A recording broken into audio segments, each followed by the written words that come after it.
Stock మార్కెట్లో invest చేసి మీ డబ్బులు డబుల్ చేసుకోవాలనుకుంటున్నారా? సుందరరామిరెడ్డి గారి లైవ్ సెమినార్ కి అటెండ్ అవ్వండి. నమస్తే కళ్యాణ్ గారు. నమస్తే జయ గారు. అయితే భరత్ అనే ఒక అబ్బాయి మనకి మెయిల్ చేశాడండి కుకట్పల్లి నుంచి. అతనికి పెళ్ళి అయిపోయింది. పెళ్ళికి ముందు జరిగిన ఇష్యూ ఇప్పుడు తన్ని వెంటాడుతుంది. ఏం చేయాలో దిక్కుతోచని స్థితిలో, అర్థం కాని పరిస్థితుల్లో మనకి మెయిల్ చేశాడు. మీరు పర్మిషన్ ఇచ్చేస్తే కనుక నేను కాల్ చేసేస్తాను. ఎస్ నెంబర్ ఇచ్చారు నాకు. లవ్ స్టోరీ ఇంకా అంతే.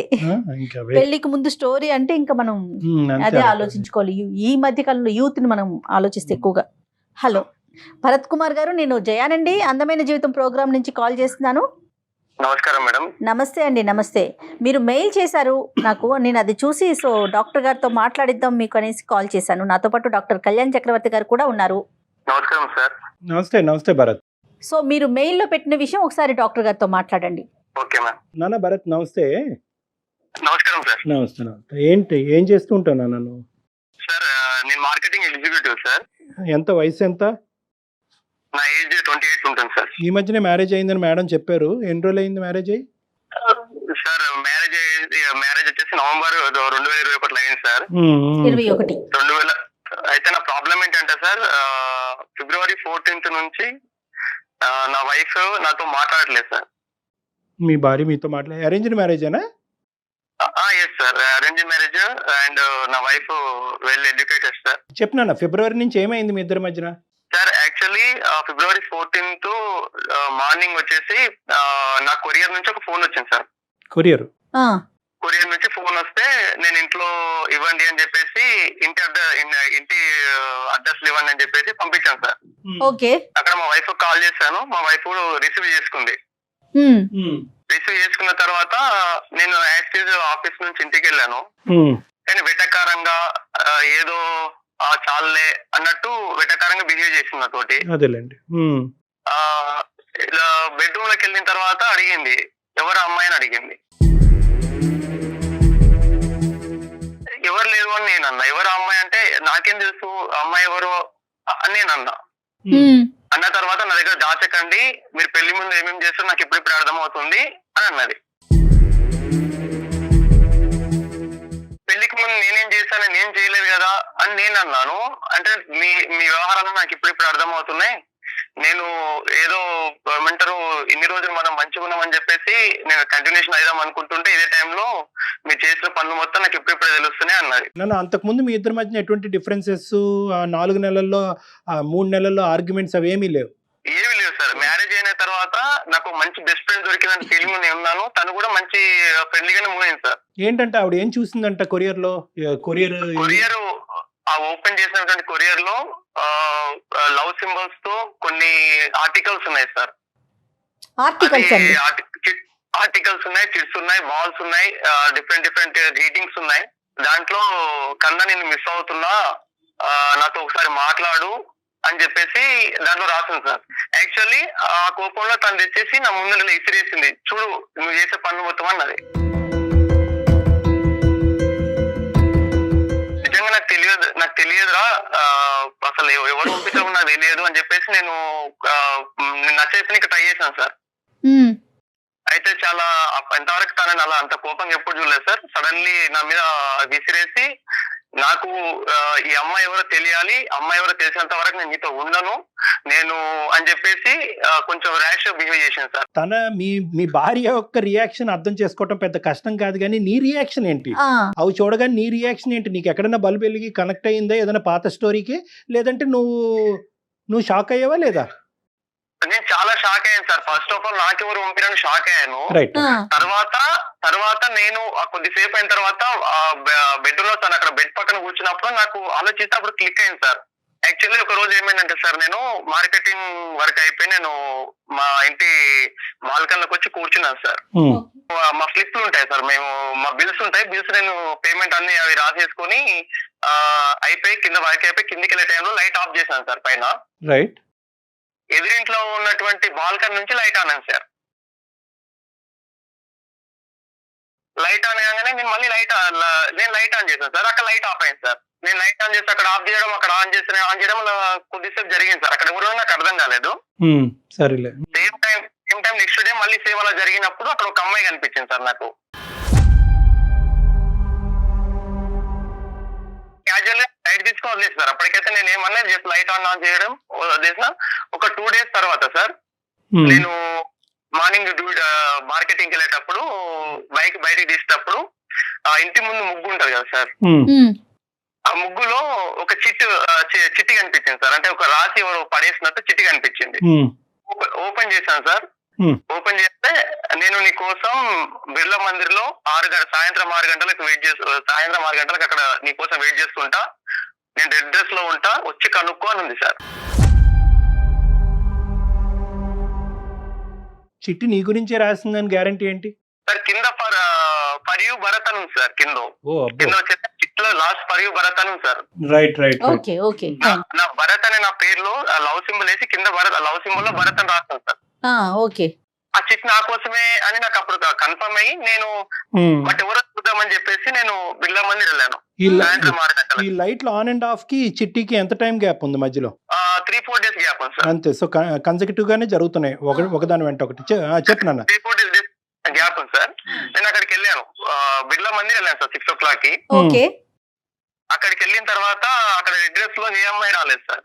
రెడ్ డ్రెస్ లో ఏ అమ్మాయి రాలేదు సార్. 6 అయింది, 6:30 వరకు వెయిట్ చేసాం. 7 అయింది, 7:30, 8 అయింది. ఎవరు రాలేదని చెప్పేసి మళ్ళీ నేను కొంచెం నిరాశగానే ఇంటికి వచ్చాను. అంటే ఎవరో కలుస్తున్న క్యూరియాసిటీ ఉండేది, వెళ్ళిన సార్. నాకు అక్కడ ఎవరు కనిపించేసరికి ఇంటికి వచ్చేసిన. చిన్న డౌట్ ఉండే, అంటే ఎదురింటి అమ్మాయి లైట్ ఆన్ ఆఫ్ చేసింది కదా, అమ్మాయి ఏమనుకొని మళ్ళీ నేను లైట్ ఆన్ ఆఫ్ చేశాను సార్ పైకి వెళ్ళి.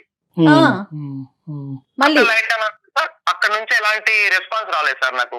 ఓకే. అటు నుంచి ఎలాంటి రెస్పాన్స్ రాలేదు. సరే లైట్ తీసుకున్నాను సార్. మళ్ళీ ఎందుకులే అన్నట్టు లైట్ తీసుకున్నాను. మళ్ళీ 2-3 days తర్వాత ఎగ్జాక్ట్లీ 2 days లైట్ లేదు సార్.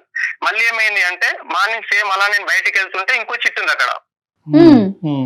దాంట్లో నేను మార్నింగ్ 11 గంటలకి తిల్కూరు బాలాజీ టెంపుల్ కళ్యాణ మండపం దగ్గర వెయిట్ చేస్తుంటా, బ్లాక్ డ్రెస్ లో, వచ్చి కనుక్కో అని ఉంది సార్.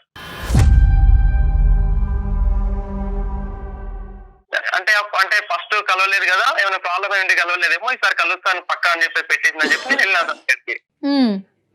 అక్కడ 11 o'clock వెళ్ళి వెయిట్ చేస్తూ అక్కడ ఎవరు కనిపించలేదు. 12 అయింది, 1 అయింది, 2 అయింది, ఎవరు లేరు అనుకుని నేను వెళ్ళి దర్శనం చేసుకుని మళ్ళీ రిటర్న్ ఇంటికి వచ్చాను సార్. ఇంటికి వచ్చేటప్పుడు మార్కెటింగ్ వర్క్ చూసుకుని ఇంటికి వచ్చేసి మళ్ళీ నేను నైట్ మళ్ళీ డౌట్ ఉంది సార్ కొంచెం, మళ్ళీ లైట్ ఆన్ ఆఫ్ చేశాను సార్. ఎలాంటి రెస్పాన్స్ రాలేదు నాకు. టెస్ట్ చేస్తున్నాడు తను. రెస్పాన్స్ రాలేదు. ఓకే. సర్లే అని చెప్పేసి మొత్తానికైతే నేను నా వర్క్ వల్ల బిజీ అయిపోయాను, లైట్ తీసుకున్నాను. ఇప్పుడు నేను ఒక 2 ప్రశ్నలు అడుగుతాను, తర్వాత నువ్వు కంటిన్యూ అవుది. కానీ అసలు నీ ఉద్దేశం ఏంటి? ఎందుకు లైట్ అమ్మాయి ఆపితే నువ్వు ఆన్ చేయటం ఎందుకు, ఆ అమ్మాయి ఆన్ చేస్తే నువ్వు ఆపటం ఎందుకు? అసలు నెంబర్ 1 ఎందుకు జరిగింది? చిట్టి వస్తే కనుక సరే ఎవరో పిచ్చమ్మ ఏదో పడేసింది అన్నట్టుగా నువ్వు పక్కకి ఎందుకు తోసేయలేదు? ఎందుకు ఆ చిట్టిని ఫాలో అయ్యి 2 సార్లు ఆ సిచ్యువేషన్లోకి వెళ్ళి అక్కడ కేవలం ఇన్క్విజిటివ్నెస్, ఎవరు ఈ అమ్మాయిని కనుక్కోవటమా? నాకంటే నా మైండ్ లో అంటే అలాంటిది ఏం లేదు సార్. కాకపోతే అసలు ఈ అమ్మాయి ఎవరు అంటే ఫస్ట్ నాకు లైట్స్ ఆన్ ఆఫ్ చేసినప్పుడు దీంట్లో ఒక అమ్మాయి అంటే ఐడియా ఉంది, కానీ చిట్ చేసేసరికి చిట్లో ఉన్న అమ్మాయి ఎవరు అనే డౌట్ వచ్చింది సార్. అసలు ఆ అమ్మాయి కాదనే డౌట్, అసలు కన్ఫర్మేషన్ చేసుకుందామనే సార్ అంతే. ఇంకోటి అమ్మాయి అక్కడికి రమ్మంటుంది కానీ దేనికోసం పిలుస్తుంది నాకు తెలియదు కదా సార్. ఎవరు తెలుసుకోవాలని అనిపించింది. ఇంకో ఇన్సిడెంట్ జరిగింది మేడం. ఇంకో 5 days తర్వాత సేమ్ అలాగే చిట్ వచ్చేసి సేమ్ ముగ్గులో ఉంది సేమ్ టైం కి. కానీ ఈసారి ఏం పెట్టిందంటే తన ఫోన్ నెంబర్ ఉన్నటువంటి ఫోన్ నెంబర్ 10 ఉంటాయి కదా, లాస్ట్ 5 numbers వచ్చేసి నార్మల్ ఇచ్చి ఫస్ట్ 5 numbers క్వశ్చన్ మార్క్ పెట్టి మిగతా ఫోన్ నెంబర్ కనుక్కో మళ్ళీ లవ్ సింబల్ లో భరత్ అని పెట్టింది సార్. అది మాత్రం మిస్ అవ్వట్లే, భరత్ అండ్ లవ్ సింబల్స్ మాత్రం మిస్ అవ్వట్లేదు మేడం. సూపర్. ఓకే. అక్కడ నేను ఆ మిగతా నెంబర్లు ఎలాగనుకుంటా, అసలు నాకు ఏం అవసరం అని చెప్పేసి కొంచెం నాకు ఈ 2 times జరిగేసరికి నాకు ఏం అవసరం అని చెప్పేసి లైట్ తీసుకున్నాను మేడం మొత్తానికి. ఓకే. మొత్తానికి లైట్ తీసుకున్నా, అసలు నేను పట్టించుకోలేదు. అసలు ఎవరు నా వర్క్ నాది. తర్వాత మ్యారేజ్ సిచ్యుయేషన్ జరిగింది మేడం మా ఇంట్లో. ఇప్పుడు ఆ లెటర్ తర్వాత ఇంకా మళ్ళీ ఆ అమ్మాయి దగ్గర నుంచి మీకు మనం ఎవరైతే అనుకుంటున్నామో తన దగ్గర నుంచి ఏమి రాలా మీకు లెటర్స్ కానీ? ఏమీ రాలేదు, ఎలాంటి నాకు రెస్పాన్స్ లేదు. నేను పైకి వెళ్ళి టెర్రస్ లైట్స్ ఆఫ్ చేయడం మానేసాను అంతే. ఇక ఏది నాకు ఎలాంటి సిచ్యువేషన్ కూడా కలగలేదు మేడం. నాకు ఏమైందంటే మా ఇంట్లో పెద్దవాళ్ళు ఏం చేశారంటే ఎలాగో అంటారు ఏజ్ వచ్చిందని చెప్పేసి మంచి సంబంధం తీసుకొచ్చారు మేడం, వెల్ ఎడ్యుకేషన్ ఫ్యామిలీ నుంచి. సూపర్. ఓకే అయింది, మ్యారేజ్ అయింది. Okay right. ఒక్క నిమిషం. ఇక్కడి వరకు వచ్చే ముందు ఫ్యూ క్వశ్చన్స్. ఈ అమ్మాయిని డైరెక్ట్గా అడిగే ధైర్యం అయితే ఏ కుర్రాడికి ఉండదు. ఎందుకంటే ఆ అమ్మాయి చెప్పించుకుని కొట్టినా కొడుతుంది. నేను పడేసానని నువ్వెలా అనుకుంటావు, నా పరువు ఎలా తీస్తున్నావు అని ఆడపిల్లడు. కానీ ఎంతో కొంత చాలా కాలం బట్టి ఆ ప్రాంతంలో ఉంటున్నారు కాబట్టి ఈ అమ్మాయి ఎవరు, అసలు ఈ అమ్మాయి ఎలాంటిది, లేదంటే ఈ అమ్మాయి ఎప్పుడు వచ్చింది, దేనికి వచ్చింది, ఈ అమ్మాయి వ్యవహారం ఏంటి అనేటటువంటిది ఎప్పుడన్నా తెలుసుకునే ప్రయత్నం చేసావా? నెంబర్ 1. నెంబర్ 2, ఎప్పుడైనా మీ కళ్ళు ఆ అమ్మాయి కళ్ళు కలిసినాయా? ఎప్పుడు కూడా body language is the primary estimate. ఎప్పుడన్నా కళ్ళు కలిసినాయా? ఎందుకంటే ఎదురు ఉన్నప్పుడు కళ్ళు కలపటం, ఒక చిరునవ్వు చేయటము, లేదంటే ఒక చిన్న సిగ్నేచర్ సైన్ ఇవ్వటం, ఇలాంటి సహజంగా ప్రేమలో చూస్తూనే ఉంటాం. సో ఇలాంటివి ఎప్పుడన్నా నీకు కనిపించినాయా? ఒకప్పుడు ఇవన్నీ కనిపిస్తే కనుక ఎంతో కొంత నీకు ఒక ఐడియా వస్తుంది కాబట్టి డైరెక్ట్గా అమ్మాయిని ఫేస్ టు ఫేస్ వెళ్ళి అడగటంలో తప్పలేదు. నువ్వేమన్నా నాకు ఇండికేటర్స్ పంపిస్తున్నావా, ఎందుకు ఇదేమన్నా నాకు పెళ్లి కాబోతుంది, ఇవి పెళ్ళి అయిన తర్వాత ఇవి కంటిన్యూ అవుతే కనుక చాలా ప్రమాదం అనేటటువంటిది అడిగేటటువంటి ప్రయత్నం మీరు ఎప్పుడు చూసారా, లేదంటే ఏదో ఆట పట్టించే ప్రయత్నంలాగా అక్కడే దొరుకున్నారు? ఈ 3 ప్రశ్నలకి సమాధానం చెప్పండి. మా కాలనీలో ఫ్రెండ్స్ ఉంటారు కదా సార్, వాళ్ళు ఎవరు అమ్మాయి అన్నట్టు జస్ట్ ఒక 2 days తర్వాత అడిగాను. ఏమన్నారు? వాళ్ళు ఏమన్నారంటే వాళ్ళు ఇక్కడ అమ్మాయి కాదు, ఇక్కడ నుంచి వచ్చింది, వాళ్ళ ఇక్కడ నుంచి వచ్చింది, మనకు కూడా అంత ఐడియా లేదురా అని చెప్పారు సార్. సరే, ఓకే. సో ఓకే, నీకేమన్నా ఇండికేషన్స్ కనిపించినాయా ఈ అమ్మాయి వ్యవహారం, బిహేవియర్లో ఎక్కడైనా? నేను ఎప్పుడు గమనించలేదు సార్, నాకు ఎక్కడ తనతో ఎప్పుడు ఇంటరాక్ట్ కాలేదు. ఫస్ట్ ఆఫ్ ఆల్ డైరెక్ట్ గా అసలు ఎక్కడ మీరు ఒకరికొకరు ఎదురు పడటం గానీ అట్లా ఏం జరగల? ఎక్కడ జరగలేదు మేడం. అసలు అమ్మాయి ఫేస్ అది మీకు తెలుసా? పర్సనాలిటీ ఎలా ఉంది ఏంటి అనేది మీరు అసలు అబ్జర్వ్ చేయగలంటే బయట కనిపిస్తే గుర్తుపట్టేంతగా ఉందా? గుర్తుపట్టేంతగా ఉంది మేడం. రైట్. సో ఇదేదో క్యాజువల్ ఇన్సిడెంట్ గా భావించి మీరు మ్యారేజ్ లో ఫ్రీ మైండ్ తో, ఎక్కడ కూడా ఇది హ్యాంగ్ ఓవర్ లేదు కదా బ్యాక్గ్రౌండ్ లో, ఈ అమ్మాయి ఎవరు, ఈ అమ్మాయి ఏం తెలుసుకోలేకపోయాను, ఈ అమ్మాయిని ఎవరో గుర్తుపట్టలేకపోయాను అనేటటువంటిది లేదు. అది పూర్తిగా తీసేసి హ్యాపీగా ఓపెన్ మైండ్ తో పెళ్లి చేసుకున్నారు. చేసుకున్నాం సార్. మేము కూడా చాలా హ్యాపీగా ఉన్నాం. మా మధ్యలో కూడా ఎలాంటి గొడవలు రాలేదు. మా ఫ్యామిలీ కూడా చాలా క్లోజ్ అయ్యారు. అయితే ఈ February 14th తర్వాత తను నాకు ఒక వార్నింగ్ ఇచ్చింది సార్. మా ఆవిడ ఏమని చెప్పిందంటే, ఆ అమ్మాయి ఎవరో నాకు తెలిసింది అంతవరకు నా దగ్గర రావద్దు అని చెప్పింది. ఇంకోటి, ఈ విషయం బయట తెలిస్తే బాగుండదు, ఎందుకంటే మీ అమ్మ నాన్నకు మా అమ్మ నాన్న తెలిసిన చాలా పెద్ద ఇష్యూ అవుతుంది, తర్వాత నీ ఇష్టం, నా లైఫ్ స్పాయిల్ అవుతుంది, నీ లైఫ్ స్పాయిల్ అవుతుంది, ఇద్దరం చాలా ఇలానే పెట్టుకుందాం, కానీ నువ్వు మాత్రం అమ్మాయి ఎవరు చెప్పాలి నాకు అని చెప్పేసి ఖచ్చితంగా కూర్చుంది సార్. ఇప్పుడు మీరు మ్యారేజ్ అయినా కూడా అక్కడే ఉంటున్నారు? మీరున్న ఇంట్లో ఇంతకు ముందు ఎక్కడ ఉన్నారో అక్కడే ఉన్నారు? అక్కడే ఉన్నాం మేడం, అక్కడే ఉన్నాం, ఫ్యామిలీతో ఉన్నాం మేడం మేము. కానీ బయట మా అమ్మకు మా నాన్నకు అందరికీ అయితే వడ్డిస్తుంది, నాకు వడ్డిస్తుంది, అందరితో పడుతుంది. కానీ బెడ్రూమ్ లోకి వెళ్తే ఇంతవరకు ఎలాంటి ప్రాబ్లం, అంటే మాకు ఎలాంటి కెమిస్ట్రీ కూడా లేదు మేడం మధ్యలో. కనీసం నా ఫేస్ వైపు కళ్ళలో కళ్ళు పెట్టుకుని చూడదు. రైట్. ఇప్పుడు మీకు ఆ అమ్మాయి మీదకి అనుమానం వచ్చింది అంతేనా? అనుమానం వచ్చి అమ్మాయిని ఫాలో అయ్యాను మేడం. నేను క్యాజువల్ గా ఫాలో అయ్యాను. అలా ఒక బస్ స్టాప్ లో వాళ్ళ ఫ్రెండ్స్ తోటి అమ్మాయి కలిసి మాట్లాడుతుంటే నేను నెక్స్ట్ డే వెళ్ళి వాళ్ళ ఫ్రెండ్స్ దగ్గరికి వెళ్ళి, అంటే ఫ్రెండ్స్ లో ఒక అమ్మాయి దగ్గరికి వెళ్ళి మాట్లాడాను. నేను 4-5 times అమ్మాయి దగ్గర చుట్టూ వెళ్తే, అమ్మాయి పేరు ఎందుకు నీకు అంటే, నేను తెలుసుకుందాం అనుకుంటున్నా అని చెప్పేసి అది బాగా రిక్వెస్ట్ చేస్తే పేరు చెప్పింది. అమ్మాయి పేరు ప్రీతి అంట మేడం. ప్రీతి. తర్వాత ఫోన్ నెంబర్ ఇవ్వరా ప్లీజ్ అన్నాను, ఇవ్వలేదు మేడం. అలా అదే ఫ్రెండ్ చుట్టూ దాదాపు ఒక 6 నెలలు మేడం, నాన్ స్టాప్ గా 6 నెలలు తిరుగుతూ బతిలాడుతూ అదే బస్ స్టాప్ లో వెళ్ళి కూర్చొని వెయిట్ చేసి, అలా అయితే లాస్ట్ కి ఆ అమ్మాయి సరేలే నెంబర్ ఇస్తాను, బట్ నేను ఇచ్చినట్టు మాత్రం చెప్పొద్దని చెప్పేసి నెంబర్ ఇచ్చింది మేడం. Right, okay. మీకు ఒకసారి తను పజిల్ పెట్టింది కదా, లాస్ట్ నెంబర్ లో ఫస్ట్ నెంబర్ లో ఇచ్చి మిగతా మిమ్మల్ని కనుక్కోమంది. తను ఇచ్చిన నెంబర్ లోకి ఇవి యాడ్ చేస్తే కరెక్టేనా? కంపేర్ చేసి చూసాను, లాస్ట్ నెంబర్లు సేమ్ ఉన్నాయి. ఇక్కడ ఖచ్చితంగా ప్రీతి నీకు రాసిందా అనేటటువంటి క్వశ్చన్ మార్క్. లేదంటే ప్రీతికి పడినటువంటి వాళ్ళు, ప్రీతిని ప్రేమించినటువంటి వాళ్ళు ప్రీతిని ఆట పట్టించడం గురించి తనలాగా ఒక సిచ్యువేషన్ క్రియేట్ చేసి మీ ఇద్దరి మధ్యన ఒక ఇష్యూని క్రియేట్ చేయడం గురించి ప్రయత్నం చేస్తున్నారు. అంటే యూజువల్గా ఏంటంటే ఒక ఆడపిల్ల సహజంగా ఏంటంటే ఇంత స్థాయికి రేపొద్దున ఈ నంబర్ ఎవరిది ఏంటి అంటే కనుక ఆ అమ్మాయి పరుగు పొద్దు రోడ్డు మీద కీడుస్తారు, చాలా పెద్ద గొడవ అవుతుంది. నిజంగా ఈ అమ్మాయి నిన్ను లైక్ చేసిందా, లేదంటే ఊరికి ఆట పట్టించాలని అనుకుందా, లేదంటే అసలు ఈ అమ్మాయికి ఏమీ సంబంధం లేదా, కేవలం ఈ అమ్మాయి నెంబర్ ఎవడో రాసి ఈ విధంగా ఒక ఇష్యూని క్రియేట్ చేస్తున్నారా, నీకు పడినటువంటి వాళ్ళు కానీ లేదంటే ఆ అమ్మాయికి పడినటువంటి వాళ్ళు. సో ఇలా రకరకాలు ఆలోచించాలి. కాబట్టి first of all question number 1 ఏంటంటే, అసలు మీరు మాకెందుకు చేశారు? ప్రీతితో మాట్లాడి ప్రీతియేనా అనేటటువంటిది కనుక్కోవటం గురించా, లేదంటే ప్రీతి చేత మీ భార్యతో మాట్లాడిపించి ఒక అపాలజీ చెప్పించడం గురించా, అసలు ప్రీతి ఎందుకు ఇలా చేసింది అనేటటువంటిది కనుక్కోవటం గురించా? నాలుగో అంశం ఏంటంటే అన్నిటికంటే ముఖ్యం, ఫస్ట్ ఆఫ్ ఆల్ ఈ ఓపెనింగ్ స్టేట్మెంట్ తర్వాతనే మనం ఇంకో ముందు అడగాలి అసలు ఇందులో ప్రీతి పాత్ర ఉందా లేదా అని తెలుసుకోవాలి. ఎందుకంటే ఇక్కడ ఒక జీవితాన్ని నిలబెట్టి ఒక కుటుంబాన్ని ఒక కాపురాన్ని నిలబెట్టిపోయి ఇంకో జీవితాన్ని పాడు చేయకూడదు. డైరెక్ట్గా మీ ఇద్దరి మధ్యన ఏమైనా జరిగింది అంటే కనుక మీరు ఇందాక అన్నట్టుగా లైట్ ఆన్ అండ్ ఆఫ్ తప్ప ఇంకేది డైరెక్ట్గా జరగలేదు. మిగతాది ఏంటంటే లెటరల్ రూపానే జరిగింది. ఎందుకంటే వెళ్ళిన ప్రతిసారి బహుశా ప్రీతి మీకు అక్కడ కనిపించుంటే కనుక ఈ ఇష్యూ డిఫరెంట్గా ఉండేది, మనం కన్ఫర్మ్ చేసుకోవచ్చు. ఏమంటే ఆ అమ్మాయి ఈ అమ్మాయి ఒకటేనండి అని చెప్పి. మీరు కావాలంటే మేము మాట్లాడమంటే మాట్లాడతాం, కానీ ఫస్ట్ ఆఫ్ ఆల్ ఏంటంటే ఆ అమ్మాయి మాట్లాడటానికి ఎటువంటి అభ్యంతరం ఉండకూడదు మాతో. నెంబర్ 1. అసలు మీరేం ఎక్స్పెక్ట్ చేస్తున్నారు భరత్? ఇప్పుడు డాక్టర్ గారు మీకు ఒక 4 పాయింట్స్ చెప్పారు. మనం ప్రీతినా కాదా కన్ఫర్మ్ చేసుకుందామా, లేకపోతే అమ్మాయితో మీ వైఫ్ కి ఏమన్నా సారీ చెప్పిద్దామా? అసలు మీరేం ఎక్స్పెక్ట్ చేస్తున్నారు? మా ఆవిడ నన్ను కలపాలి సార్, నాకు అది కావాలి. అంటే ఇది అంటే ఇది ఒక ఇప్పుడు ఈ ఫోన్ బేసిస్ అవకాశం తీసుకుని చడబడ తిట్టేస్తావు ప్రీతిని? లేదు సార్, నేను తిట్టాను సార్. నేను డైరెక్ట్ తిట్టేవాడిని కదా సార్. భరత్, మరి ప్రీతి నెంబర్ చెప్తారా నాకు? అంటే ఏం చేస్తారు మేడం? కాల్ కనెక్ట్ చేస్తారా? కాన్ఫరెన్స్ పెడదాము. ఒక్కసారి మనం ప్రీతితో మాట్లాడాక అప్పుడు మళ్ళీ భరత్ ని రీకాల్ చేద్దాం. ఓకే మేడం, నెంబర్ తీసుకుంటా నేను. ఎందుకంటే ఇది మనకు తెలియకుండా డెలికేట్ అండి సిచ్యువేషన్. అవును, ఈ అబ్బాయి అన్ని నిజాలు చెప్తున్నాడని మనకి, సారీ నేను ఇలా మాట్లాడుతున్నాను కానీ. భరత్ చెప్పండి మేడం. 88 976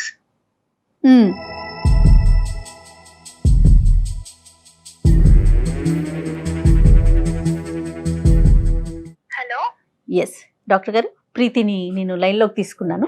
ఒక్క నిమిషం అమ్మా. ప్రీతి నమస్తే అమ్మా. సారీ అమ్మా, ఇది చాలా స్ట్రేంజ్ కాల్. బహుశా నీ జీవితంలో ఇలాంటి కాల్ నీకు ఎప్పుడు వచ్చి ఉండదు. కానీ నా పేరు డాక్టర్ కళ్యాణ్ చక్రవర్తి అమ్మ. బహుశా నేను తెలిసే ఉంటుంది, సుమన్ టీవీలో అందమైన జీవితం అనే ప్రోగ్రాంలో చేసే ఒక సీనియర్ సైకాట్రిస్ట్ నేను. యా అమ్మ, అయితే ఈ నాతో పాటు జయ గారు ఉన్నారు. సో ఈ రోజు ఏంటంటేనమ్మా, నిన్ను ఇబ్బంది పెట్టే ఉద్దేశం మాది కాదు, కానీ కొన్ని క్లారిటీ గురించి చేసావు నేను నీకు. నువ్వు ఓకేనమ్మా, మాట్లాడగలవు ఒక 2 minutes? సరే సార్, మాట్లాడతాను. చెప్పండి సార్. సరే, బేసిక్లీ ఏంటంటే మాకు ఇక్కడ ఈ రోజు ఒక విచిత్రమైనటువంటిది, అట్ ద సేమ్ టైం ఒక క్లిష్టమైనటువంటి సిచ్యువేషన్ మాకు వచ్చిందమ్మా. ఇద్దరు భార్యాభర్తల మధ్యన ఒక సమస్య ఇది. ఆ అబ్బాయి పేరు భరత్. పేరు మీకు it reminds you of anybody you know, I don't know.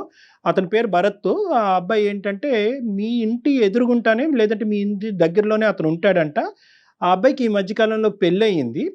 పెళ్ళయిన తర్వాత 3 నెలల వరకు బాగానే ఉన్నారు. తర్వాత ఒక అనుకోనటువంటి పరిస్థితిలో ఒక కొరియరు, అందులో కొన్ని రాతలు, భరత్ నువ్వు లేకుండా నేను ఉండలేకపోతున్నాను అనేటటువంటి మాటలు, అతని జీవితంలో ఇంతకు ముందే ఒక ప్రేమాయణం అనేటటువంటి నడిచినట్టుగా కొన్ని ఆధారాలు, అంటే ఈ అబ్బాయి రాసినవి ఏమి కాదు, అవతల అమ్మాయి రాసినటువంటివే ఉన్నాయి. అందులో ఏంటంటే ఈ భరత్ మార్క్ చేశాడు, సార్ మా ఆవిడ ఇప్పుడు నన్ను వదిలేసి దూరంగా వెళ్ళిపోయింది, దీని మీద క్లారిటీ తీసుకురాకపోతే పంచాయతీ పెట్టి విడాకుల వరకు వెళ్ళే పరిస్థితి వచ్చింది, నా జీవితం దరిద్రం అయిపోయింది సార్, నన్ను మీరే కాపాడాలని బాధపడుతూ మాకు ఫోన్ చేశాడు. ఫోన్ చేస్తే ఇప్పుడు ఈ పరిస్థితికి ఏంటంటే ఈ అమ్మాయి ఎవరు అంటే కనుక అతను పోసుకొచ్చినట్టుగా చుక్కలు కలపటం మొదలు పెడితే ఆ అమ్మాయి బహుశా ప్రీతి అయి ఉండొచ్చు అనేటటువంటి అనుమానాన్ని ఆ అబ్బాయి వ్యక్తపరిచాడు. మళ్ళీ నేను చెప్తున్నాను, అనుమానాన్ని వ్యక్తపరిచాడు. ఎందుకంటే కనుక అతనికి ఒక 2 లెటర్స్ లాంటివి ఏవో దొరికినాయి. అంటే క్లుప్తంగా చెప్తున్నాను, మొత్తం అంతా అక్కర్లేదు. లెటర్స్ లాంటివి దొరికినాయి. ఆ లెటర్లో ఏంటంటే పలానా చోటుకురా అని చెప్పినటువంటి ఒక అమ్మాయి అక్కడికి వెళ్ళిన తర్వాత ఆ అమ్మాయి కనిపించలేదు. ఆ అమ్మాయి నువ్వు ఎలా అవుతుందా అన్నది మేము అడిగాం. అయితే లైట్ ఆన్ అండ్ ఆఫ్ జరిగిందంట ఒకసారి మీ ఇంట్లోని వర్సెస్ అతని ఇంట్లోని. ఇంకొక సందర్భంలో ఏంటంటే సగం ఫోన్ నెంబర్ దొరికిందంట. అతను వెంటబడి నీ ఫ్రెండ్ ద్వారానో ఇంకోళ్ళ ద్వారానో మొత్తం నీ నెంబర్ అన్ని కనుక్కుంటే కనుక నెంబర్ కూడా మ్యాచ్ అయ్యిందంట. 5 నెంబర్లు ముందున్న నెంబర్లు కలిపితే వెనకతలు ఉన్న 5 నెంబర్లు అతనికి నువ్వు ఇంతకు ముందు రాసి, అంటే సో కాల్డ్ నువ్వు రాసినట్టుగా అతనికి అనిపించింది.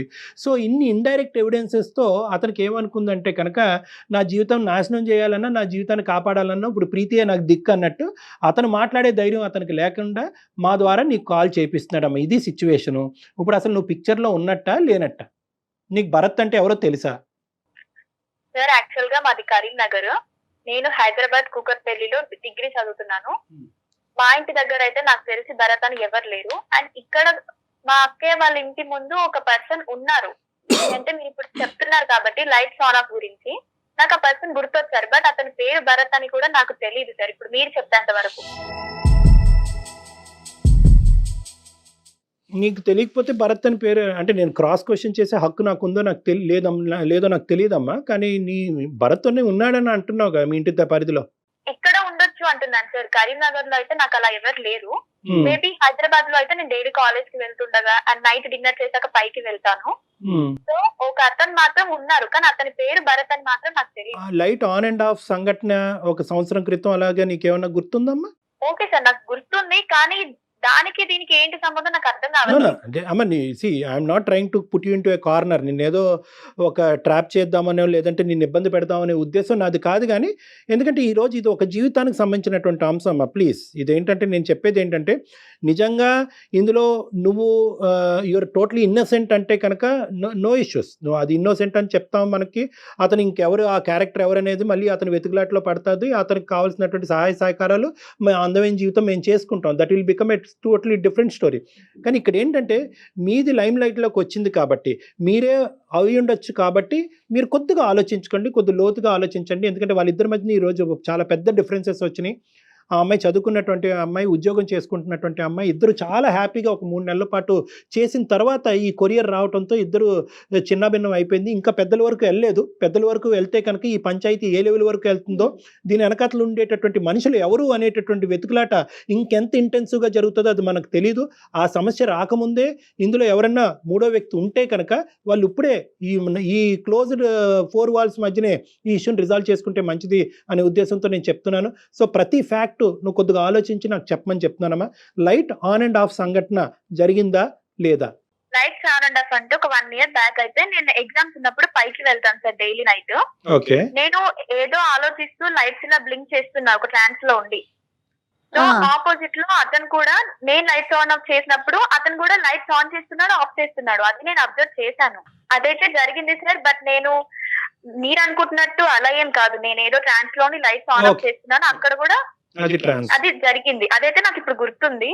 కానీ దానికే ఇలా నా పైన కంప్లైంట్ ఇచ్చారు. ఒకటే కాదమ్మా, దానికి కాదు. తర్వాత ఏంటంటే దానికి అతను కొరిలేట్ చేసుకున్నాడు. కొరిలేట్ చేసుకుని తర్వాత ఒక చిట్టి దొరికిందంట. చిలుకూరు బాలాజీ టెంపుల్కి ఒకసారి, ఇంకో టెంపుల్ ఏదండి ఏదో 2 టెంపుల్కి ఒకసారి రెడ్ డ్రెస్, ఇంకోసారి బ్లాక్ డ్రెస్. అక్కడ రెడ్ లేదు, బ్లాక్ లేదు. ఇతను మళ్ళీ వెనక్కి వచ్చాడు.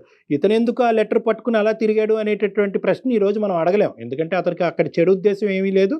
ఒక ఇన్క్విజిటివ్నెస్తో అక్కడికి వెళ్ళాడంట పాపం 2 సార్లు. మరి దాని గురించి నీ కామెంట్ ఏంటమ్మా? అలాంటి ఒపీనియన్ లేనప్పుడు ఎవరైనా అలా చేసి అతను వెళ్ళడం ఎందుకు సార్? అది నాకు అనవసరం. బట్ అతను ఎందుకు అంత ఇన్వాల్వ్ అవ్వాలి అని. కరెక్టే కదా, మంచి మాట అడిగావు. అతను ఎందుకు వెళ్ళాడు అన్నది మనం అతని నోటి ద్వారానే తెలుసుకుందాం. నీకు చెప్పలేదు అది సారీ. అతను కూడా ఇప్పుడు కాన్ఫరెన్స్ కాల్లో బ్యాక్గ్రౌండ్లో ఉన్నాడమ్మా. అతనితో డైరెక్ట్గా అతను నీతో మాట్లాడాలని అనుకుంటున్నాడు. నువ్వు కూడా అతనితో మాట్లాడి ఈ ఇష్యూ రిజాల్వ్ చేసుకోవాలనే ఉద్దేశం నీకుందా? ఉంది సార్, నో ప్రాబ్లం. బికాజ్ ఇది నా క్యారెక్టర్ కి సంబంధించింది సార్. అబ్సల్యూట్లీ నీ క్యారెక్టర్ కి అతని జీవితానికి సంబంధించినటువంటి అంశం. ఇంకొక ఆడపిల్ల కూడా ఉంది ప్రీతి, అది కూడా గుర్తుంచుకోండి. ఇది పొలిమేర దాటింది అనుకోండి, సబ్జెక్ట్ పబ్లిక్ అవుతుంది, పోలీస్ స్టేషన్ వరకు వెళ్ళొచ్చు. ఇష్యూ చాలా భయంకరంగా మారిపోతుంది. అది మీ కుటుంబానికి వాళ్ళ కుటుంబానికి రెండుకి మంచిది కాదు. నాన్న భరత్ లైన్ లో ఉన్నావా? Bharath, you are directly talking to Preethi now. Preethi is on the line. You want to ask her anything? Sir Preethi. Hello, ఎవరు? నేను మీ ఇంటి ముందు ఉంటాను. ఆ రోజు లైట్ ఆన్ ఆఫ్ చేసినప్పుడు నువ్వు నాకు ఎదురుగా అనిపించావు కదా, అది నువ్వు కూడా చూసావు నన్ను, నేను నిన్ను చూసాను. అవును. నెక్స్ట్ 2 days తర్వాత మా ఇంటి ముందు చిట్టేసావు. అంటే చిట్టి నువ్వు వేసినావు, అంటే కన్ఫర్మేషన్ తెలియదు నాకు, నువ్వు వేసినావు కానీ చిట్టి అయితే ఉంది. మీకేం కన్ఫర్మ్ లేనప్పుడు మీరు ఎలా అనుకుంటారు నేను వేసానని? నేను ఆ చిట్టి తీసుకునే టైంలో మీరు మన కాలనీలో లాస్ట్ నుంచి వెళ్తున్నారు అటు. సో అది నేను వేసానని మీరైతే మీ కళ్ళతో చూడలేదు కదా, నేనని ఎలా అనుకుంటారు? నేను ఏదైతే థర్డ్ చిట్టి, అంటే ఇప్పుడు మీ నెంబర్ నా దగ్గర వచ్చిందంటే నేను థర్డ్ చిట్టిలో మీ సగం నెంబర్ ఉండేది. నేను మీరని కన్ఫర్మ్ నాకు తెలియదు. అంటే నేను ఫస్ట్ ఆఫ్ ఆల్ నువ్వు చదువుకున్న పర్సన్ లాగా మాట్లాడు. ఇది ఓన్లీ నీ ఇమాజినేషన్ మాత్రమే. ఒకవేళ నేను అతనితో మాట్లాడాలి, నాకు ఇఫ్ ఎనీ ఇంట్రెస్ట్ నాకు ఉంది అనుకుంటే నేను డేర్ గా మాట్లాడగలుగుతా. అలా స్లిప్స్ ఇలాంటి చీప్ ట్రిక్స్ నాకు అవసరం లేదు సార్. నేనైతే షూర్ గా చెప్తున్నాను, అది నేను కాదు. రెండో లెటర్ కూడా వచ్చిందంటమ్మా, మళ్ళీ అది కూడా చెప్పిన ఆయన. అది ఇంకా ఇది ఒప్పుకోకపోతే అదేం ఒప్పుకుంటుంది అమ్మాయి? February 14th వచ్చినటువంటి దాంట్లో ఏదైతే నాకు లవ్ సింబల్స్ మధ్యలో భరత్ అని రాశారని చెప్పే కదా, అక్కడ ఉన్నటువంటి దాంట్లో మిస్ యూ కన్నా అని రాసేటువంటి రైటింగ్, నాకు ఇచ్చు దొరికిన రైటింగ్ అంతా సేమ్ ఉంది సార్. నేను ఫస్ట్ స్లిప్ వేయనప్పుడు సెకండ్ సారి కొరియర్ నేను ఎలా పంపిస్తాను? ఈ రోజు ఆ అబ్బాయి జీవితం ఇంత చిన్నభిన్నం అవుతుంది అనే బాధతో ఈ రోజు నిన్ను డైరెక్ట్గా ఇలా మాట్లాడి ధైర్యం చేస్తున్నాడు. కానీ ఎక్కడ కూడా ఇంకో విధంగా చేయాలంటే ఇంకో విధంగా కూడా చేయొచ్చు. ఈ అబ్బాయి డైరెక్ట్గా మీ ఇంటికి వచ్చి అడగచ్చు, లేదంటే నీ ఫోన్ నెంబర్కి కాల్ చేసి మెసేజ్లు పెట్టచ్చు, ఇలా చాలా చేయొచ్చు. అతను ఇండైరెక్ట్ ఎవిడెన్స్గా వెతుకులాట మొదలు పెట్టాడు. సరే ఈ అమ్మాయి ఆగిపోయింది కాబట్టి నేను ఆగిపోతాను, నేను పెళ్లి చేసుకుంటానని అక్కడితో ఆ మంచితనాన్ని ఆ యాంగిల్ కూడా నువ్వు చూడవలసిన అవసరం ఉందని నేను నిన్ను కోరుకుంటున్నా. ఓకే సార్, బట్ నన్ను అతను అడిగే అంత ప్రూఫ్ ఏం లేదు అండ్ నేనని కన్ఫర్మేషన్ కూడా లేదు. ఇట్స్ అది ఓన్లీ లేదు కాబట్టే అడుగుతున్నారు ప్రీతి. అంటే మీరే చేశారని అనట్లేదు, అలా ఏమన్నా జరిగిందా? అదే ఉంటే ఇంక అసలు అడగటానికి అవకాశమే లేదు ఫోన్ కదా. నెంబర్ ఎవరు ఇచ్చారు భరత్ నీకు? సార్ వీళ్ళ ఫ్రెండ్ ప్రీతి వాళ్ళ ఫ్రెండ్ అమ్మాయి పేరు కల్పన సార్. కల్పన అనే అమ్మాయి రిక్వెస్ట్ చేయంగా ఇచ్చింది సార్. ఇచ్చినప్పుడు కల్పన ఫోన్ నెంబర్ నీకు ఇచ్చింది, కల్పన ఇచ్చింది కాబట్టి ఫోన్ నెంబరు నువ్వు చూసిన 5 డిజిట్స్ మ్యాచ్ అయినాయి కాబట్టి నువ్వు కన్ఫర్మ్ అయిపోయావు, అంతేనా?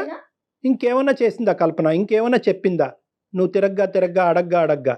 యాక్చువల్లీ ఏం జరిగిందంటే కల్పన పేరు బయటికి రావద్దని నాకు మరీ చెప్పింది సార్. నేను తనకి నా ప్రాబ్లం నా పడుతున్నటువంటి తిప్పలు అన్ని తనకు అర్థమైనాయి సార్, కల్పన అనే అమ్మాయికి. అప్పుడు అమ్మాయి డైరెక్ట్ గా ఇదంతా కావాలని జరుగుతుంది అని చెప్పేసి, ప్రీతి చేస్తుందని చెప్పేసి డైరెక్ట్ ఫేస్ టు ఫేస్ చెప్పేసింది సార్. కానీ ఎవరికి చెప్పకు ప్లీజ్, నా పేరు బయటికి రావద్దని చెప్పేసి ఆ అమ్మాయి చెప్పింది. ఈ అబ్బాయి చెప్పేది కాదమ్మా, నీ ప్రాణ స్నేహితురాలు చెప్పింది ఇక్కడ. కల్పన ఓకే సార్, మరి తను చెప్పినప్పుడు ఐడియా ఇచ్చింది కూడా తనే అని చెప్పలేదు అంటనా సార్?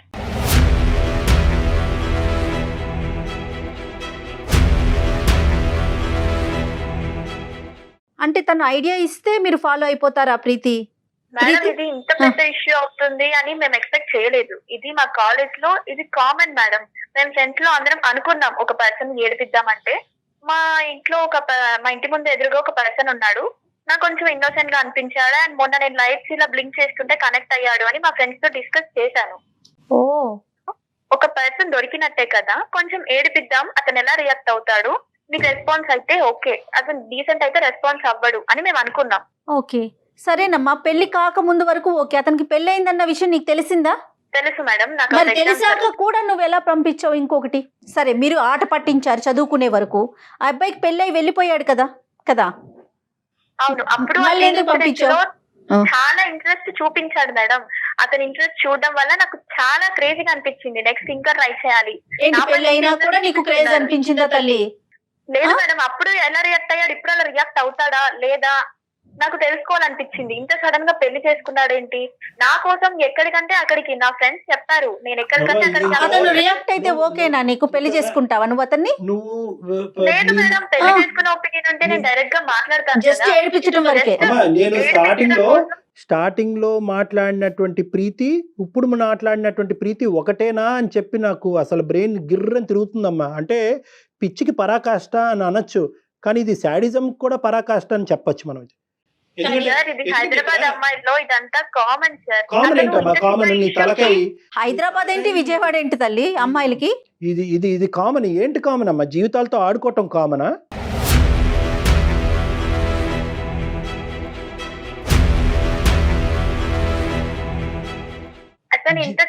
నా క్యారెక్టర్ నేను ప్రూవ్ చేసుకోవాలండి, నా క్యారెక్టర్ కరెక్ట్ అని చెప్పుకోవాలండి. అంటే నువ్వు ఇంకా ఇప్పటికీ కూడా ఎక్కడా కూడా పశ్చాత్తాపం పొంది ఇప్పుడు నీ కల్పన అనేటటువంటి అమ్మాయి పేరు తీసుకొచ్చాక నువ్వు ఒప్పుకున్నావు కాబట్టి, ఒక డైరెక్ట్ ఎవిడెన్స్ దొరికింది కాబట్టి. ఎందుకంటే ఈ రోజు మేము కల్పనను కూడా పిలిచి కాన్ఫరెన్స్లో కలిపి కల్పన ఇగో ఇది చెప్తున్నామా అంటే కనుక నువ్వు ఎక్కడికి పోవటానికి ఉండదు కాబట్టి నువ్వు ఒప్పుకున్నావు. లేదంటే ఇక్కడ ఈ రోజు భరత్, రేపు వచ్చి ఇంకో ఎక్స్, ఇంకో వై, ఇంకా ఎంతో మంది జీవితాలతో ఆడుకుంటారు మీరు ఇలాగా. ఏంటమ్మా ఇది? ఆడుకోవడం అనేది ఇది అంత పెద్ద ఇష్యూస్ ఏం కాదు sir. yes it is an issue అమ్మా, yes it is an issue. ఆపై జీవితం నాశనం అవుతుందమ్మా. మీ అందరికి ఇది ఆట అయి ఉండొచ్చు, పాట అయి ఉండొచ్చు, ఏదో ఎంటర్టైన్మెంట్ అనుకుంటున్నామేమో. ఇది ఎంటర్టైన్మెంట్ కాదు, ఇది శాడిజం. ఇది శాడిజం.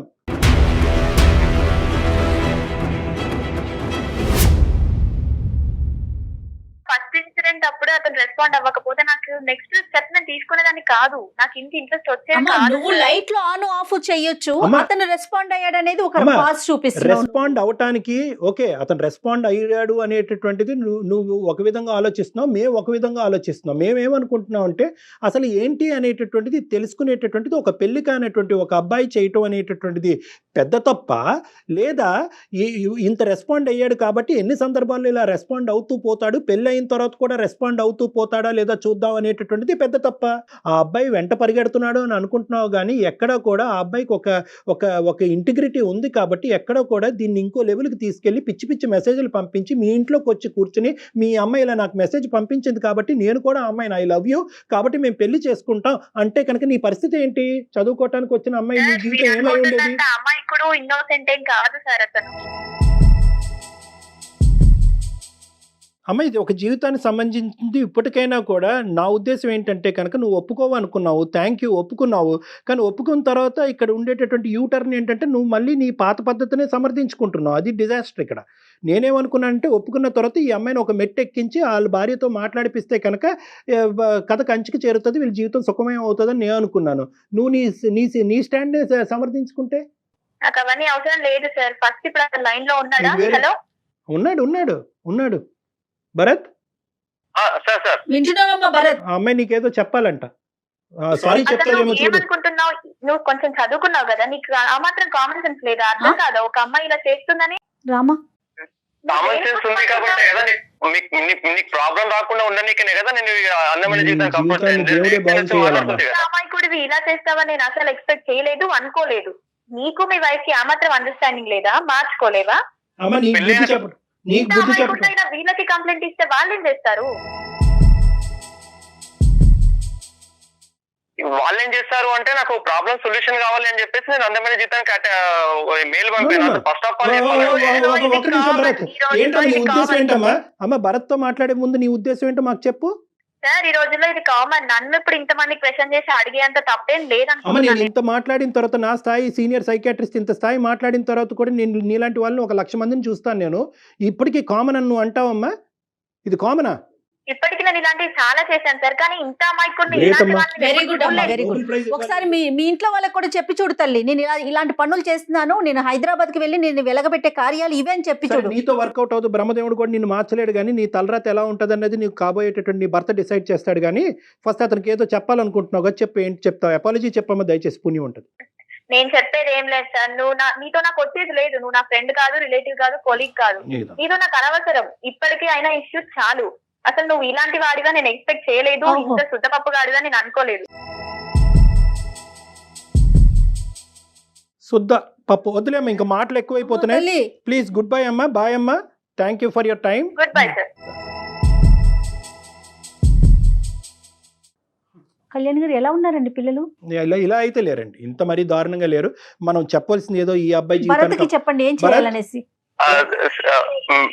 మీరు ఇలా మాట్లాడుతారు కాబట్టి అమ్మాయి ఇలా మాట్లాడుతోంది.